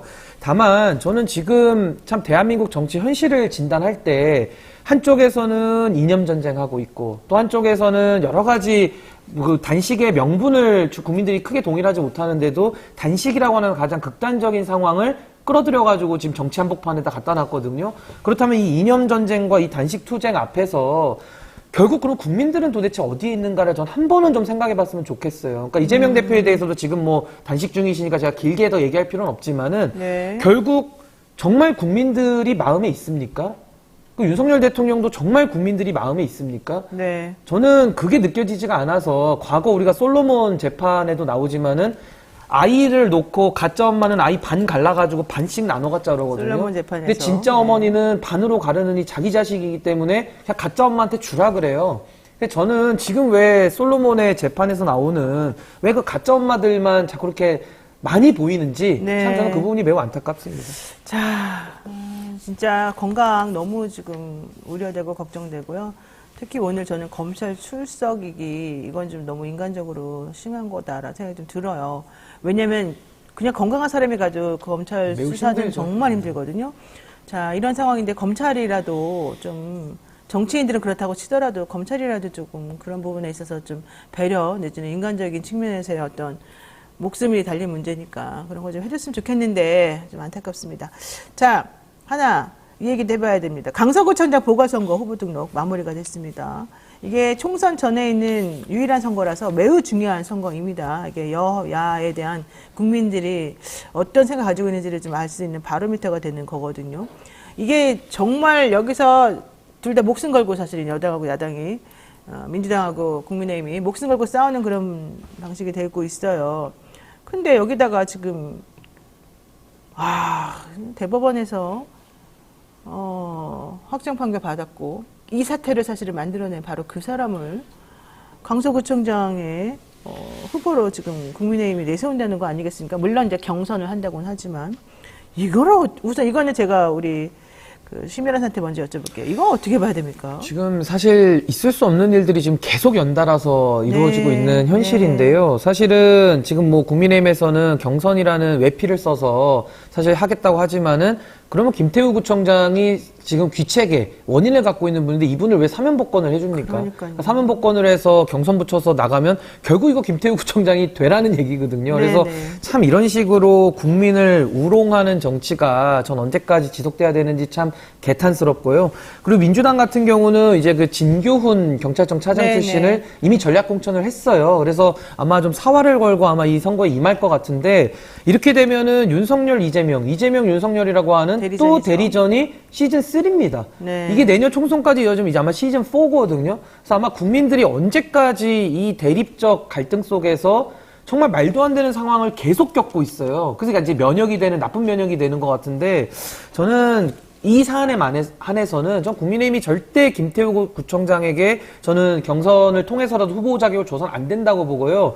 만약에 경선이라는 외피를 써서 김태우 구청장이 되면은 이것은 결국 당이 윤석열 대통령 사당이라는 거 인증하는 거거든요. 네. 이건 매우 심각한 문제다 이렇게 봅니다. 네. 그러니까 이래도 뽑아주네라는 테스트라고 봐요. 그러니까 보궐선거를 우리가 콘크리트가 얼만큼 되나 이렇게 무자비하게 엽기적인 후보를 내도 얼만큼의 지지율을 보나 아닌가 전 테스트 정도밖에 그렇게밖에 해석이 안 됩니다. 네. 강서구민이 무슨 호구도 아니고요. 40억 원가량의 그 국가 세금이 들어가는 그 보궐선거입니다. 그 본인이 귀책 사유로 이루어진 보궐선거에 당사자 다시 출마한다? 이게 어떻게 납득이 되는 상황입니까? 상식적으로 말이 안 되는 거고요. 네. 그래서 제가 말씀드린 것처럼 이게 우리가 이렇게까지 하는데도 얼만큼 콘크리트가 있나는 전 테스트로 밖에는 상식밖에는 생각이 안 됩니다. 네. 사실은 이번에 국민의힘에서 처음에는 김태우 전 구청장 이 문제 때문에 후보 안 내겠다고 원래 좀 그런 얘기도 나왔던 걸로 알고 있는데 대통령의 사면복권이 이루어지고 나니까 갑자기 기류가 바뀌었단 말이죠. 이거는 대통령의 뜻이 이렇다. 우리는 해야 된다. 이런 마음을 사실은 가졌다고밖에 볼 수가 없거든요. 이렇게 대통령의 입김이 이렇게까지 강력히 작용하는 거 사실 이거 조금 위험스럽죠. 네, 민주주의가 이루어진 이후에요. 대통령들은 다 자기 당을 장악하려고 노력했어요. 근데 그렇구나. 장악한 대통령도 없고요. 네. 장악한 당은 다 망했습니다. 그래서 저는 이게 있을 수 없는 일이 지금 이루어지고 있는데 이게 지금 다 자해 정치거든요. 지금 자해 국민의힘이나 윤석열 대통령도 네. 자기 지금 꼬리가 잘려나가고 있는 상황이에요. 근데 그걸 모르거든요. 그렇죠. 근데 저는 이게 아까 그 콘크리트 말씀하셨지만은 아마 이념 전쟁 그리고 전 정권 뽀개기 아마 이 두 가지를 가지고서 아마 결집을 시키겠다는 건데 네. 저희가 과거에 탄핵 대선 경험했지만은 그때 홍준표 후보가 24% 그리고 2016년도 총선 때도 비례대표가 그 당시 새누리당이 33% 이게 콘크리트거든요. 그러니까 24에서 33% 안에는 고정 지지층이 있습니다. 그렇죠. 무슨 짓을 해도 된다. 뭐 이런 무슨 얘기가 일을 해도 있더라고요. 지지해 주는 네. 건데 아마 그분들 가지고 이기겠다? 아마 강서에서는 민주당에서 구도면에서 완전히 뭐 분열이 일어나지 않는 이상은 전 민주당이 이 선거는 이길 거라고 보고요. 다만 제가 중요한 부분은 김기현 대표가 그럼 네. 김태우 구청장 잘못 공천하고 나서 책임질 것이냐? 절대 책임 안 진다고 봐요. 그렇죠. 그러니까 이것은 완전히 책임 정치가 다 몰각되는 현실이기 때문에 완전히 정치가 이상한 판으로 좀 가고 있다 이렇게 봅니다. 네. 이길 거라고 하는데요, 우리 신 변호사님. 미리 축하드립니다. 민주당이. 아니 뭐 이것도 크게 이겨야 될 것 같고요. 네. 아마도 이제 저는 이게 국민의힘의 상식적인 분들은 이거 반대 많이 했을 거라 봐요. 이건 대통령실의 입김 아니고서는 이렇게 될 수 없다고 봅니다. 네. 사면부터 시작해가지고요. 네. 그러니까 일단 민주당에서 근데 경찰 출신을 전략 공천한 이유가 있습니까? 그러니까 전략 공천이 저희가 이제 이번에 강서구청장 선거는 네. 경선이 없을 거라는 그 이야기가 있었어요. 그러니까 시간도 짧고 딱 전략적으로 해야 되기 때문에 그야말로 전략적으로 공천을 한 거라고 보여지고요. 뭐 이유는 그냥 저희 우리의 상황에 맞게 딱 전략적으로 판단했다고 저는 이거는 봅니다. 제가 이유를 설명해 드릴게요. 민주당도 이재명 대표가 전략 공천한 이유는 강서구청장 선거에 사활을 걸었기 때문이죠. 그래서 사실은 민주당도 사실 이재명 대표의 사당이라는 비판 피할 수 있습니까? 솔직하게. 그러니까 윤석열 대통령도 사당화를 해서 아마 그 당이 망할 거고요. 민주당도 사당화를 했기 때문에 그 사당화로 인해서 망하는 거지. 이게 정당이 정상적인 기능을 할 수 있습니까? 그러면은 강서에서 열심히 노력하고 그동안 구청장을 준비했던 분들은 또 뭐가 되냐라는 의문이 따라 나오거든요. 네. 근데 물론 이번에 반사이익을 누려서 아마 민주당이 이기겠지만 전 이것이 또 민주당도 이기게 되면 또 쇄신합니까?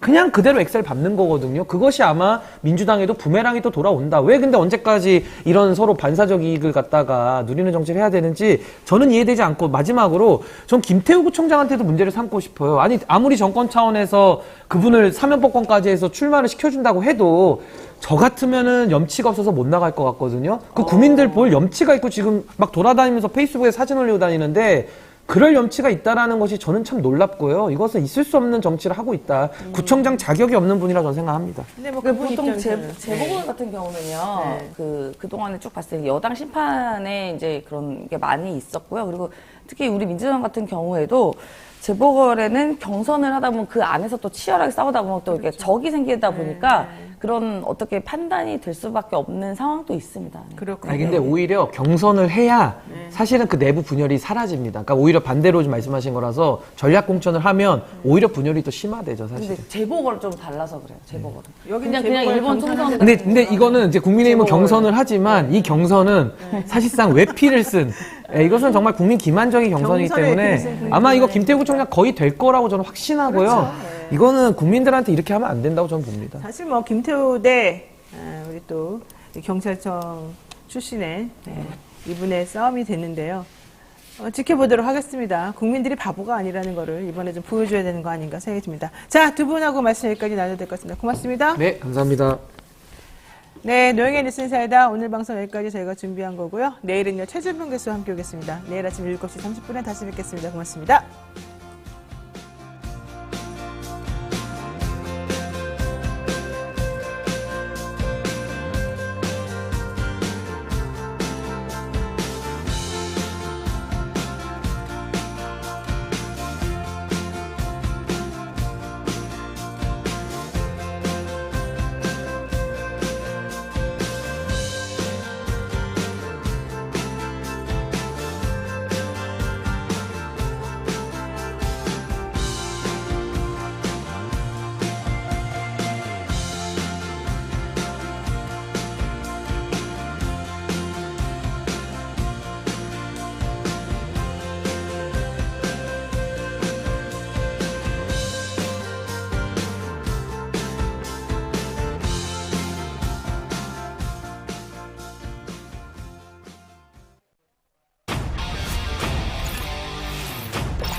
이토마토 전문가와 함께하는 올인원 서비스. 주식 투자 교육, 주식 종목 추천, 주식 투자 방법. 장 시작부터 마감까지 라이브 온 에어, 실시간 생방송. 현명한 투자를 위한 투자 교육과 투자 방법. 이토마토가 여러분과 함께하겠습니다.